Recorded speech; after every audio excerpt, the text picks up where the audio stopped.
Assalamualaikum warahmatullahi wabarakatuh. Perkenalkan, nama saya Suspionanda dari Universitas Samudra Pendidikan Biologi. Saya akan menjelaskan tentang sejarah perjalanan kurikulum di Indonesia dari dulu hingga saat ini. Nah, pertama-tama saya akan membacakan latar belakang sejarah pendidikan kurikulum di Indonesia. Bagi kebanyakan masyarakat, barangkali sebagian besar dari mereka pada umumnya belum mengetahui secara rinci bagaimana sejarah perjalanan kurikulum yang digunakan pada sistem pendidikan di negara kita. Pemahaman mereka pada umumnya hanya terbatas pada pengertian bahwa kurikulum yang digunakan di sekolah saat ini adalah kurikulum yang tidak pernah mengalami perubahan. Padahal selama ini di Indonesia telah melakukan beberapa kali pergantian kurikulum yang digunakan. Dalam artikel ini, saya akan menjelaskan secara rinci bagaimana sejarah kurikulum di Indonesia hingga saat ini. Nah, yang pertama ada kurikulum 1947, yang dimana kurikulum ini pertama kali dicetuskan sejak Indonesia merdeka. Perubahan arah pendidikan lebih bersifat politis dan orientasi pendidikan Belanda ke kepentingan nasional. Saat itu mulai ditetapkan Pancasila sebagai asas pendidikan. Kurikulum ini juga disebut dengan Rencana Pembelajaran 1947, namun baru dilaksanakan pada tahun 1950. Karena kurikulum ini lahir di kala Indonesia baru merdeka, maka pendidikan yang diajarkan lebih menekankan pada pembentukan karakter manusia Indonesia merdeka. Nah, lalu kurikulum yang kedua ada di kurikulum 1952. Kehadiran kurikulum ini merupakan penyempurnaan kurikulum sebelumnya dengan merinci setiap mata pelajaran sehingga dinamakan Rencana Pembelajaran Terurai 1952. Kurikulum ini sudah mengarah pada suatu sistem pendidikan Indonesia, seperti setiap pembelajaran dihubungkan dengan kehidupan sehari-hari. Silabus mata pelajaran ini menunjukkan secara jelas bahwa seorang guru hanya mengajar satu mata pelajaran saja. Lalu yang ketiga ada kurikulum 1964. Pemerintah kembali menyempurnakan sistem kurikulum pada 1964 yang dinamakan Rencana Pendidikan. Kurikulum ini berdirikan bahwa pemerintah mempunyai keinginan agar rakyat mendapat pengetahuan akademik untuk pembekalan pada jenjang SD, sehingga pembelajaran dipusatkan pada program Pancawardana, yaitu pengembangan moral, kecerdasan, emosional, dan atau arsitik atau keterampilan dan jasmani. Lalu yang keempat ada kurikulum 68. Kurikulum pertama pada era Orde Baru, bersifat politis dan dimaksudkan untuk menggantikan Rencana Pendidikan 1964 yang dicitrakan sebagai produk Orde Lama. Kurikulum ini bertujuan membentuk manusia dan keterampilan jasmani, moral, budi pekerti, dan keyakinan beragama.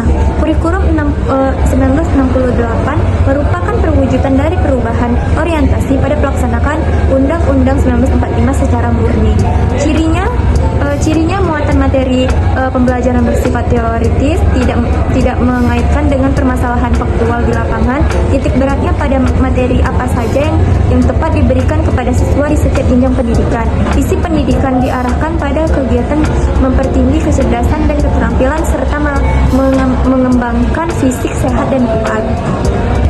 Lalu yang kelima ada kurikulum 1975. Pemerintah kemudian menyempurnakan kurikulum 1968 pada tahun 1975. Kurikulum ini menekankan pendidikan lebih efektif dan efisien. Menurut Mujito, Direktur Pembinaan TK dan SD, Departemen Pendidikan kala itu, kurikulum ini lahir karena pengaruh konsep di bidang manajemen MBO atau manajemen by objektif, metode, materi, dan tujuan pengajaran dirinci dalam prosedur pengembangan sistem instruksional. Dikenal juga dengan istilah satuan pelajaran, yaitu rencana pelajaran, yaitu setiap satuan bahasa. Nah, lalu yang keenam ada kurikulum 1984. Kurikulum ini mengusung pendekatan proses keahlian. Meski mengutamakan pendekatan proses, tapi faktor tujuan tetap penting. Kurikulum ini juga sering disebut dengan kurikulum 1975. Disempurnakan, posisi siswa ditempatkan pada subjek belajar, yaitu dari mengamati sesuatu, mengelompokkan, mendiskusikan, hingga melaporkan. Model ini disebut cara belajar aktif atau CBSA. Lalu yang ketujuh ada kurikulum 1994, yaitu pada tahun 1994 pemerintah memperbarui kurikulum sebagai upaya memadukan kurikulum sebelumnya, terutama kurikulum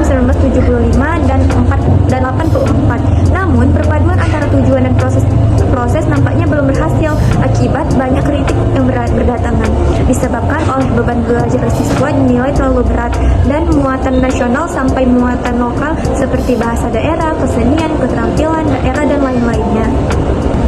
Lalu yang kedelapan ada kurikulum 2004, yang dimana kurikulum 2004 diluncurkan kurikulum berbasis kompetensi atau KBK sebagai pengganti kurikulum 1994, suatu program pendidikan berbasis kompetensi yang harus mengandung 3 unsur pokok, yaitu pemilihan kompleks, pemilihan kompetensi sesuai spesifikasi, indikator evaluasi untuk menentukan keberhasilan pencapaian kompetensi, dan pengembangan pembelajaran. KBK mempunyai ciri-ciri yang menekankan pada keterampilan kompetensi siswa, baik secara individual maupun klasikal, berorientasi pada hasil belajar dan keberagaman. Kegiatan belajar menggunakan pendekatan dan metode bervariasi. Bersumber belajar bukan hanya guru, tetapi juga sumber belajar lainnya yang memenuhi unsur edukatif. Lalu yang kesembilan ada kurikulum 2016. Kurikulum ini hampir mirip dengan kurikulum 2004. Perbedaan menonjol terletak pada kewenangan dalam penyusunannya, yaitu mengacu pada jiwa dan sistem pendidikan Indonesia. Pada kurikulum 2004, pemerintah pusat menetapkan standar kompetensi dan kompetensi dasar. Guru dituntut mampu mengembangkan sendiri silabus dan penilaian sesuai dengan kondisi sekolah dan daerahnya.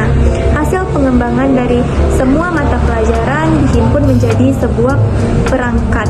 Kurikulum ini juga dinamakan kurikulum tingkat satuan pendidikan atau KTSP. Lalu yang ke-10 ada kurikulum 2013. Kurikulum ini adalah pengganti kurikulum KTSP. Kurikulum 2013 memiliki 3 aspek penilaian, yaitu pengetahuan, aspek keterampilan, dan aspek sikap dan perilaku. Di dalam kurikulum 2013, terutama di dalam materi pembelajaran, terdapat materi yang dirampingkan, dan materi yang ditambahkan. Materi yang dirampingkan terlihat pada materi bahasa Indonesia, IPS, PPKN, dan lain sebagainya. Sedangkan materi yang ditambahkan adalah materi matematika. Nah, kurikulum yang terakhir saat ini adalah kurikulum merdeka. Kurikulum merdeka adalah kurikulum dengan pembelajaran intrakurikuler yang beragam, di mana konten akan lebih optimal agar peserta didik memiliki cukup waktu untuk mendalami konsep dan menguatkan kompetensi. Guru memiliki keleluasaan untuk memilih berbagai perangkat ajar sehingga pembelajaran dapat disesuaikan dengan kebutuhan belajar dan minat peserta didik. Kurikulum merdeka memberikan keleluasaan kepada peserta didik untuk menciptakan pembelajaran berkualitas yang sesuai dengan kebutuhan dan lingkungan belajar peserta didik.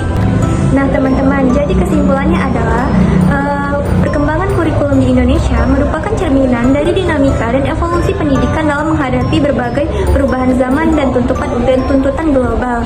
Pembaruan kurikulum yang terus-menerus diperlukan untuk menjaga relevansi dan kualitas pendidikan.